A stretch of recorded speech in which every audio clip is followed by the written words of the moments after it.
5. Explaining social differences, a social contract. जो Buddhist थे उन्होंने सोसाइटी में जो इनइक्वालिटीज थी उनको लेकर के अपना एक डिफरेंट अंडरस्टैंडिंग जो था उसको डेवलप किया हुआ था, और उनका एक डिफरेंट अंडरस्टैंडिंग था उन इंस्टीट्यूशंस को लेकर के भी जो इन सोशल कॉन्फ्लिक्ट को कंट्रोल करते थे। सुत्त पिटक इसमें एक मिथ दिया हुआ है, एक स्टोरी दी हुई है, जिस स्टोरी को पढ़ के हमें ये सजेशन मिलता है कि शुरू में जो ह्यूमन बीइंग्स थे ये एक फुली इवॉल्व बॉडी फॉर्म्स में नहीं थे। ह्यूमन बीइंग्स का जो फुली डेवलपमेंट नहीं हुआ था, ना ही जो प्लांट या एनिमल किंगडम था वही पूरी तरह से डेवलप हुआ था। जो सारे लिविंग बीइंग्स थे ये एक आइडियलिक स्टेट ऑफ पीस में रहते थे।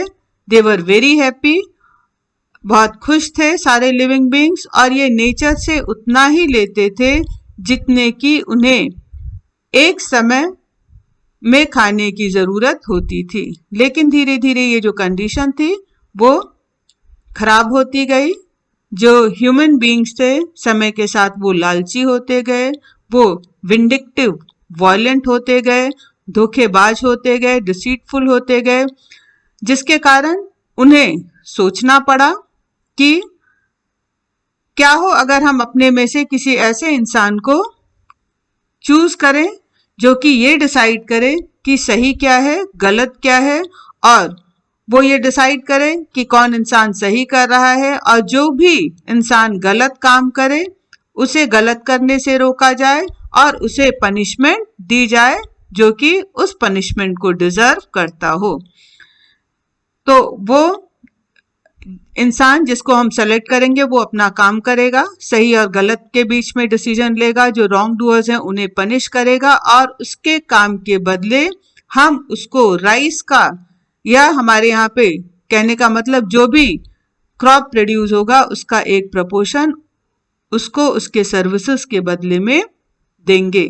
क्योंकि जो इंसान राइट एंड रॉन्ग डिसाइड करेगा, रॉन्ग डूअर्स को पनिश किया करेगा, वो इंसान जो है लोगों के द्वारा चुना जाएगा, इसीलिए उसे महासम्मत बोला जाएगा, द ग्रेट इलेक्ट।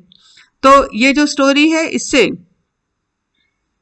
ये पता चलता है जो किंगशिप का इंस्टीट्यूशन था, जो किंग का पोस्ट था, it was based on human choice. तो राजा का जो पद है वो इंसानों ने खुद चुना था, और राजा को उसके सर्विसेज के बदले में जो लोग थे वो टैक्स देते थे। इससे ये भी पता चलता है कि वो इंस्टीट्यूशंस जो कि इकोनॉमिक एंड सोशल रिलेशंस को कंट्रोल करते थे, वो इंस्टीट्यूशंस भी ह्यूमन बीइंग्स ने ही क्रिएट किए थे, वो भी ह्यूमनली क्रिएटेड इंस्टीट्यूशंस थे। इसके दूसरे इम्प्लीकेशंस भी हैं। उसका ये भी मतलब है कि अगर ह्यूमन बीइंग्स ने ऐसे सिस्टम को क्रिएट किया है तो ह्यूमन बीइंग्स उनको फ्यूचर में चेंज भी कर सकते हैं। 6. Handling text, historians and the Mahabharat.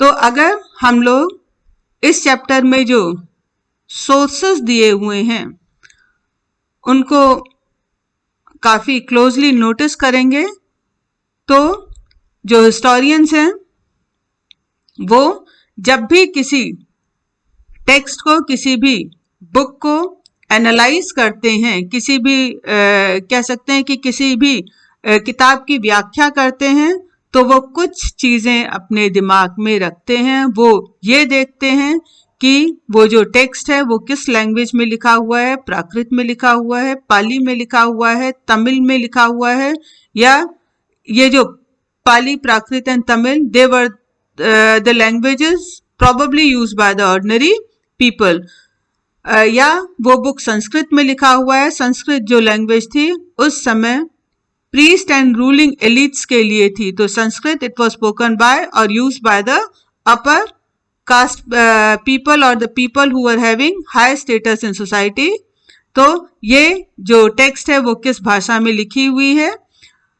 इसके अलावा वो ये भी ध्यान रखते हैं कि वो टेक्स्ट जो है वो किस तरह की है, क्या इसमें मंत्र लिखे हुए हैं जिसकी चैंटिंग की जाती थी, रिचुअल स्पेशलिस्ट के थ्रू रिचुअल्स को परफॉर्म करते हुए, या फिर उन टेक्स्ट में स्टोरीज दी गई हैं जिसको लोग पढ़ सकें, सुन सकें और अगर उन्हें वो इंटरेस्टिंग लगे तो उसे बार बार सुना सकें।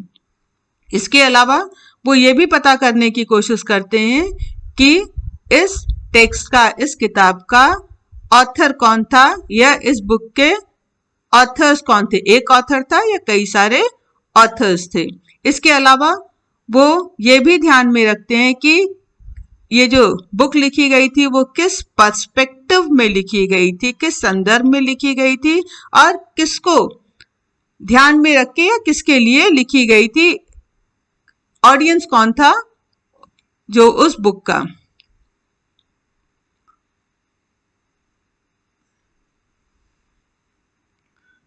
इसके अलावा हिस्टोरियंस ये भी पता लगाने की कोशिश करते हैं कि इस बुक को कब लिखा गया था या इसको कंपाइल करने का पीरियड क्या है या किस जगह पे, किस प्लेस पे इसको कंपाइल किया गया था। तो इन सारे एलिमेंट्स को ध्यान में रखने के बाद ही वो उस टेक्स्ट के हिस्टोरिकल सिग्निफिकेंस को समझते हैं या उसे हिस्टोरिकल इंपॉर्टेंस देते हैं। 6.1 Language and Content. Let us look at the language of the text. The version of the Mahabharata we have been considering is in Sanskrit. तो सबसे पहले हम लोग महाभारत जो टेक्स्ट है इसके लैंग्वेज को देखेंगे। महाभारत का वो वर्जन जिसको हमने इस चैप्टर में यूज किया है वो संस्कृत में है, लेकिन हमें ये ध्यान रखना है कि महाभारत में जो संस्कृत यूज की गई है वो वेदों में यूज की गई संस्कृत से काफी सिंपल है। ना सिर्फ वेदों में यूज की गई संस्कृत से सिंपल है बल्कि जो प्रशस्ति में जिस संस्कृत का यूज किया गया है उससे भी ये काफी सिंपलर है। और सिंपल संस्कृत को महाभारत में शायद इसलिए यूज किया गया है ताकि ज्यादा से ज्यादा लोग महाभारत को समझ सकें। इसके अलावा जो हिस्टोरियंस हैं इन्होंने महाभारत का जो कंटेंट है इसको दो ब्रॉड कैटेगरी में, दो ब्रॉड सेक्शंस में डिवाइड किया है। वो पार्ट जिसमें स्टोरीज हैं, महाभारत का वो हिस्सा जिसमें कहानियां शामिल की गई हैं, इसको हिस्टोरियंस ने नैरेटिव कहा है। और वो सेक्शन जिसमें प्रिस्क्रिप्शंस हैं अबाउट सोशल नॉर्म्स, जिसमें सामाजिक नियम, कायदे, कानून लिखे गए हैं, उसको इतिहासकारों ने डिडेक्टिक पार्ट कहा है। तो ये जो डिवीजन है narrative part and didactic part का, ये कोई वाटर टाइट नहीं है, बहुत ही कह सकते हैं बहुत ही स्ट्रॉन्ग डिवीजन नहीं है, क्योंकि जो डिडेक्टिक पोर्शन है इसमें सोशल नॉर्म्स बताते हुए, रूल्स रेगुलेशंस डिसाइड करते हुए कहानियां भी आ गई हैं बीच बीच में। और जो नैरेटिव पार्ट है इसमें जो ऑथर है या राइटर जो है वो कहानी सुनाते सुनाते वो सोशल मैसेज भी कन्वे करता है, या स्टोरीज के थ्रू वो सोशल मैसेज भी कन्वे करता है। लेकिन ज्यादातर हिस्टोरियंस इस बात से एग्री करते हैं कि जो महाभारत है ये एक ड्रामेटिक, ठीक, काफी इंटरेस्टिंग स्टोरी है और इसमें जो डिडेक्टिक पोर्शन है शायद महाभारत में बाद में जोड़ा गया, पहले नैरेटिव पार्ट था। तो ये काफी इंटरेस्टिंग, काफी तेजी से आगे बढ़ने वाली कहानी जो कि बहुत ही इंटरेस्टिंग थी। तो महाभारत शुरू में ये कहानी थी और इसमें जो उपदेशात्मक हिस्सा है जिसमें सोसाइटी के रूल्स रेगुलेशंस हैं उसको बाद में जोड़ा गया। काफी इंटरेस्टिंग है कि जो महाभारत है इसको अर्ली संस्कृत ट्रेडिशन में इतिहास डिस्क्राइब किया गया। इतिहास, अगर हम इतिहास वर्ड का लिटरल मीनिंग देखें तो दस इट वाज, ऐसा ही था। तो संस्कृत ट्रेडिशंस के अकॉर्डिंग जो महाभारत है ये हिस्ट्री है। लेकिन अब क्वेश्चन ये उठता है कि क्या ऐसा कोई रियल वॉर भी हुआ था जिसके बारे में इस एपिक में लिखा गया है। हम बहुत ज्यादा श्योर नहीं है, क्योंकि कुछ हिस्टोरियंस का ये भी मानना है, कि जो किंग फोक थे उनके बीच में एक्चुअल कॉन्फ्लिक्ट हुआ था, उनके बीच में लड़ाइयां हुई थी परिवारों के बीच में, और उन लड़ाइयों को इस नैरेटिव पार्ट में प्रिजर्व करके रखा गया है। जबकि दूसरे जो हिस्टोरियंस हैं वो कहते हैं कि इस टेक्सचुअल ट्रेडिशन को सपोर्ट करने के लिए और कोई दूसरा एविडेंस नहीं मिला है। जो महाभारत नाम की लड़ाई है उसको सपोर्ट करने के लिए और कोई ऐसा बड़ा एविडेंस नहीं मिला है जो कि महाभारत के टेक्स्ट को सपोर्ट करे। 6.2 authors and dates, who wrote the text. अब ये नेक्स्ट इंपॉर्टेंट क्वेश्चन रेज होता है कि महाभारत का राइटर कौन था। इस क्वेश्चन के कई सारे एक्सप्लेनेशंस दिए गए, कई सारे आंसर्स दिए गए। ऐसा माना जाता है कि जो ओरिजिनल स्टोरी थी ये चैरियटीर बाज, जिन्हें सूत बोला जाता था, सारथी बोला जाता था, उन्होंने कंपोज किया। ये जो चैरियटीर बाज या जो सूत थे ये क्षत्रिय वॉरियर्स के साथ बैटलफील्ड में जाते थे और वहां पर उन्होंने विक्ट्रीज को सेलिब्रेट करने के लिए या अपने मास्टर्स के दूसरे अचीवमेंट को सेलिब्रेट करने के लिए पोएम्स को कंपोज किया। शुरू में ये जो कंपोजिशंस थे ये ओरली सर्कुलेट हुए, लेकिन 5th सेंचुरी BCE के आसपास जो ब्राह्मण थे उन्होंने इस कहानियों पे कब्जा कर लिया और इसको लिखना शुरू किया। ये वो समय था जबकि कुरु और पांचाल जो चीफडम्स थे वो किंगडम्स अर्ली स्टेट्स में कन्वर्ट हो रहे थे। ये भी लगता है कि शायद ये जो नए रूलर्स थे पांचाल और कुरु, ये यहाँ के जो नए रूलर्स थे पांचाल और कुरु राज्य के आसपास पूरी महाभारत की कहानी जो है वो घूमती है। तो इन राज्यों के जो रूलर्स थे उन्होंने अपने यहाँ के इतिहास को लिखने के लिए ब्राह्मणों को अपॉइंट किया और उन्होंने इसको लिखा या कंपाइल किया। ये भी पॉसिबिलिटीज हैं कि जब ये स्टेट्स स्टैब्लिश हो रहे थे, इन स्टेट्स के स्टैब्लिशमेंट के समय जो अपहिवल, जो चेंजेस हुए सोसाइटी में, क्योंकि जो ओल्ड सोशल वैल्यूज थे वो ब्रेक हो रहे थे कई बार और उसकी जगह नए सोशल नॉर्म्स आ रहे थे। तो महाभारत के कुछ हिस्सों में पुराने जो नियम कायदे कानून, पुराने जो कह सकते हैं नियमों को तोड़ना और उसकी जगह नए नियमों को अपनाना भी कहानी के कई हिस्सों में हमें देखने को मिलता है। अगर हम लोग देखें कि किस फेज में महाभारत को कंपोज किया, तो फर्स्ट जो फेज था around 500 BCE when Brahmins they took over the story from the charioteer bards. सबसे पहले हमको ध्यान में रखना है कि सबसे पहले ये जो कहानियां थी ये चैरियटीर बाज या जो सूत थे उन्होंने अपने मास्टर्स, अपने क्षत्रिय मास्टर्स जिनको वो बैटलफील्ड में जिनके साथ जाते थे, उनके अचीवमेंट्स को सेलिब्रेट करने के लिए, उनके विक्ट्रीज को सेलिब्रेट करने के लिए उन्होंने पोएम्स लिखी।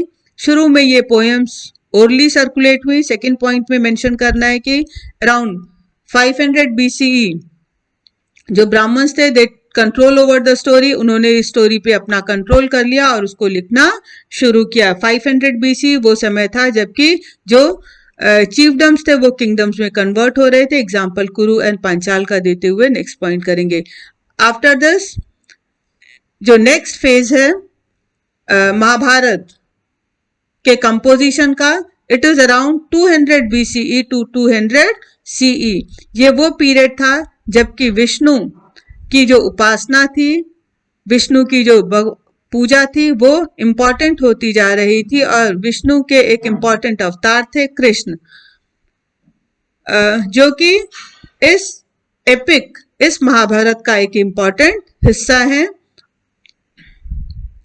और लगभग 200 BCE से 200 CE के बीच में जो ये कृष्ण का जो एपिसोड है उसको महाभारत में जोड़ा गया और बाद में अप्रोक्सीमेटली 200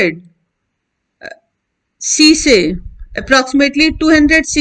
400 CE के बीच में जो गीता उपदेश वाला पार्ट है जिसको हम डिडेक्टिक सेक्शन बोलते हैं, जो कि मनुस्मृति से रिजेंबल करता है, तो जो गीता उपदेश वाला जो पार्ट है इसको महाभारत में जोड़ा गया अप्रोक्सीमेटली 200 CE से 400 CE के बीच में। तो इस तरह से ये जो एपिक है जिसमें शुरू में 10,000 वर्सेस थे, जिसमें शुरू में 10,000 श्लोक ही थे, ये over the period of time बढ़ते बढ़ते 1,00,000 श्लोक हो गए। और ये जो एनॉर्मस कंपोजिशन है महाभारत का, ट्रेडिशनली इसको समर्पित किया जाता है वेद व्यास को, और ऐसा माना जाता है भारतीय परंपरा के अनुसार कि महाभारत के जो राइटर हैं, उसके जो रचयिता हैं वो वेद व्यास जी थे। 6.3 the search for convergence. Mahabharata में दूसरे किसी बड़े एपिक की तरह ही, दूसरे किसी बड़े महाकाव्य की तरह ही बैटल्स के बारे में, फॉरेस्ट के बारे में, पैलेसेस के बारे में, सेटलमेंट्स के बारे में बहुत ही डिटेल डिस्क्रिप्शन दिया हुआ है। और इसीलिए जो आर्कियोलॉजिस्ट बी लाल, इन्होंने मेरठ में हस्तिनापुर नाम का जो गांव है वहां पर आर्कियोलॉजिकल एक्सकवेशंस किए। क्वेश्चन ये उठता है कि क्या ये वही हस्तिनापुर है जिसके बारे में एपिक में मेंशन किया गया है? नेम्स में सिमिलैरिटी कोइंसिडेंटल भी हो सकता है, बाय चांस भी हो सकता है, लेकिन हस्तिनापुर के इस साइट का अपर गंगा दोआब में मिलना, जहां पर कुरु किंगडम सिचुएटेड है, ये सजेस्ट करता है कि ये शायद जो टेक्स्ट में कुरु किंगडम था उसका ये कैपिटल रहा होगा। जो बी लाल हैं, इन्होंने इस एविडेंस में उन्हें 5 ऑक्यूपेशनल लेवल्स मिले, जिसमें से जो सेकंड ऑक्यूपेशनल लेवल था और जो थर्ड लेवल था वो उनके इंटरेस्ट का था। बी लाल ने ये नोट किया कि जो सेकंड फेज, जो सेकंड लेवल के हाउसेस थे वो अप्रोक्सीमेटली 12th से 7th सेंचुरी BCE के बने हुए थे, और जो लिमिटेड एरिया जहां पर एक्सकवेशन का काम हुआ वहां पर जो हाउसेस थे वो किसी डेफिनेट प्लान के थ्रू नहीं बनाए गए थे, लेकिन जो वॉल थे वो मड और मड ब्रिक्स के बने हुए थे, या मिट्टी के ईंटों के बने हुए थे। The discovery of mud plaster was prominent, with prominent reed marks suggests that some of the houses had reed walls plastered over the mud. इसके अलावा जो मड प्लास्टर्ड वॉल मिली जिसमें रीड के मार्क्स पाए गए, ये सजेस्ट करते हैं कि कुछ घरों की दीवारें जो थी वो रीड की बनी हुई थी, और ये जो रीड वॉल थे, जो सरकंडों की दीवारें थी, इसमें बाद में मिट्टी से प्लास्टर करके उसको स्ट्रॉन्ग बनाया गया था। जो थर्ड फेज के हाउसेस मिले हैं जो कि अप्रोक्सीमेटली 6th से 3rd सेंचुरी BCE के बीच के हैं, यहाँ पर वो नोट करते हैं, इसके बारे में वो बताते हैं कि इस पीरियड में जो घर बने थे वो मिट्टी के ईंटों के, इसके अलावा जलाकर पकाई गई ईंटों के घर थे। यहाँ पर सोकेज जार एंड ब्रिक ड्रेन्स को भी पाया गया है। ये जो सोकेज जार थे या ब्रिक ड्रेन्स थे, इनका इस्तेमाल शायद घर के गंदे पानी को बाहर निकालने के लिए किया जाता होगा। इसके अलावा टेराकोटा रिंग वेल्स भी पाए गए हैं जिसका इस्तेमाल वेल के रूप में और ड्रेनेज पिट दोनों के रूप में किया जाता रहा होगा।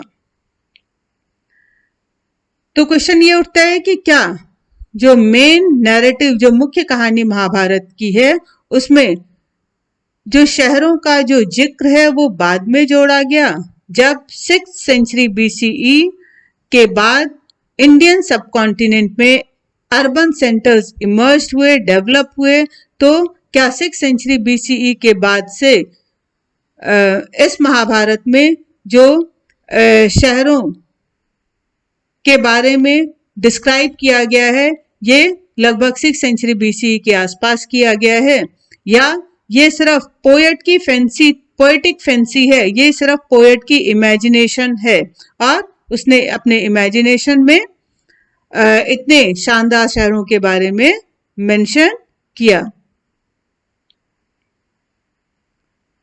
और जो पोएटिक फैंसी है, जो पोएट की जो इमेजिनेशन है, उसको हमेशा हम लोग दूसरे एविडेंस से कंपेयर नहीं कर सकते।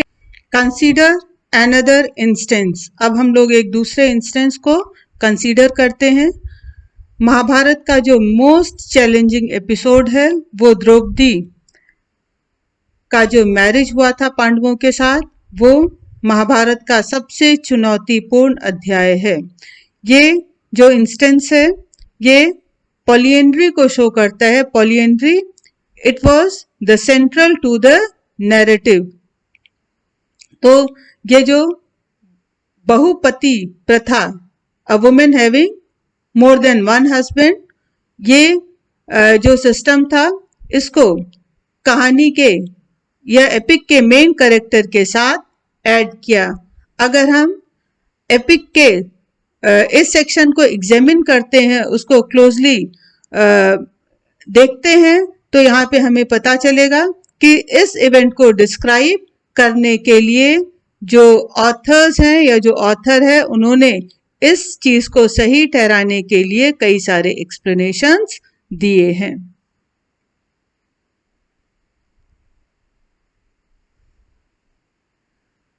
अगर हम प्रेजेंट डे हिस्टोरियंस की बात करें तो ये फैक्ट है कि जो महाभारत के ऑथर या ऑथर्स ने पॉलिएंड्रस को डिस्क्राइब किया है, तो ये जो पॉलिएंड्री या पॉलिएंड्रियस फॉर्म ऑफ मैरिज है, ये किसी समय जो रूलिंग क्लास था उसके किसी पार्ट में पाया जाता रहा होगा।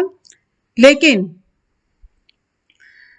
इसके साथ ही एपिक में जो कई सारे एक्सप्लेनेशंस दिए गए हैं इस पॉलिएंड्री सिस्टम को लेकर के, ये भी सजेस्ट करते हैं कि बेशक रूलिंग क्लास में कभी ये जो सिस्टम था ये कुछ लोगों द्वारा फॉलो किया जाता था, लेकिन धीरे धीरे ये जो पॉलिएंड्री है ये खत्म होता गया। ये उन ब्राह्मणों के बीच में ये डिसफेवर होता गया, अलोकप्रिय होता गया, जिन्होंने over the period of time इस टेक्स्ट को डेवलप किया, इसको कंपाइल किया। कुछ हिस्टोरियंस ने ये कहा है कि जो पॉलिएंड्री है, बेशक ये ब्राह्मण्स के लिए अनयूजुअल दिखाई देती है या उनके लिए अनडिजायरेबल दिखाई देती है, लेकिन पॉलिएंड्री ये हिमालयन रीजन में उस समय पाई जाती थी और आज भी हिमालय के कुछ हिस्सों में पाई जाती है। कुछ दूसरे हिस्टोरियंस ये भी सजेस्ट करते हैं कि at the time of war there was shortage of women and that's why this form of marriage came into being. दूसरे वर्ड्स में हम कह सकते हैं कि क्राइसिस के सिचुएशन में ये जो पॉलिएंड्री है, ये जो सिस्टम या फॉर्म ऑफ मैरिज था, ये एक्सेप्टेबल था।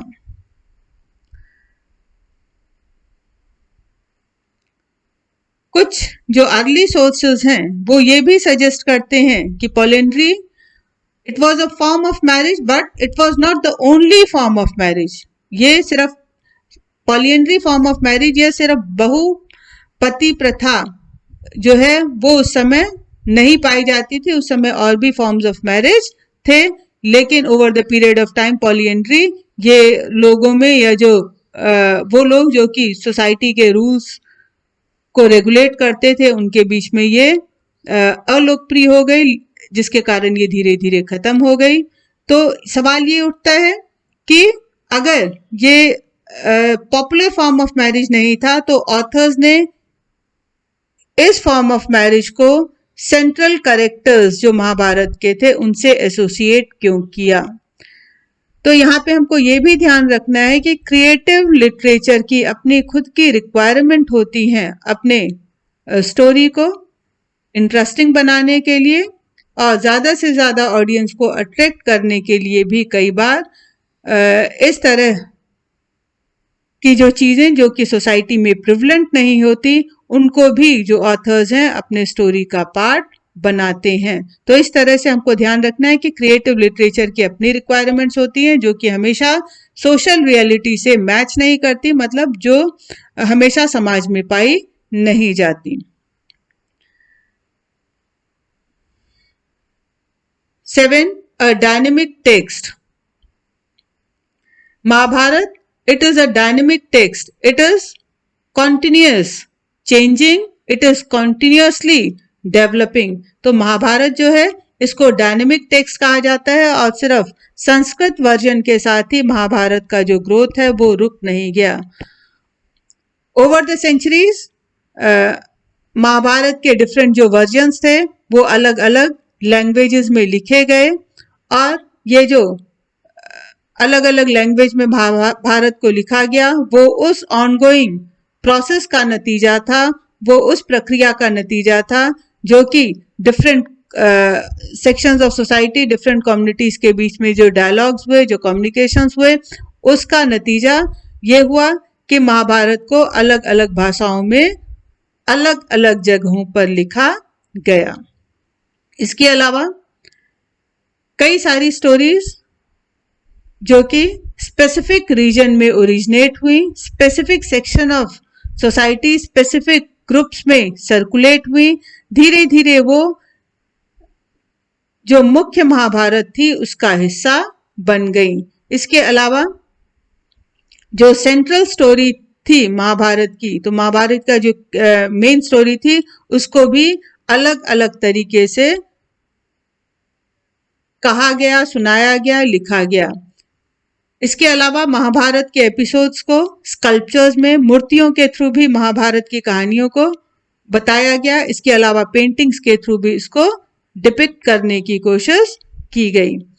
महाभारत जो है इन्होंने wide range of performing arts जैसे प्ले, डांस, सिनेमा, सीरियल, इन सब को भी थीम प्रोवाइड किया, और इसी थीम को महाभारत को ध्यान में रख के बहुत सारे नाटक लिखे गए, डांस परफॉर्मेंसेस हुए, और मूवीज बनी, टीवी सीरियल्स वगैरह बने। तो इस तरह से जो महाभारत है इसका जो ग्रोथ है ये रुका नहीं, ये कॉन्टिन्यूसली चेंज होता रहा और डेवलप होता रहा, आज भी हो रहा है और आगे भी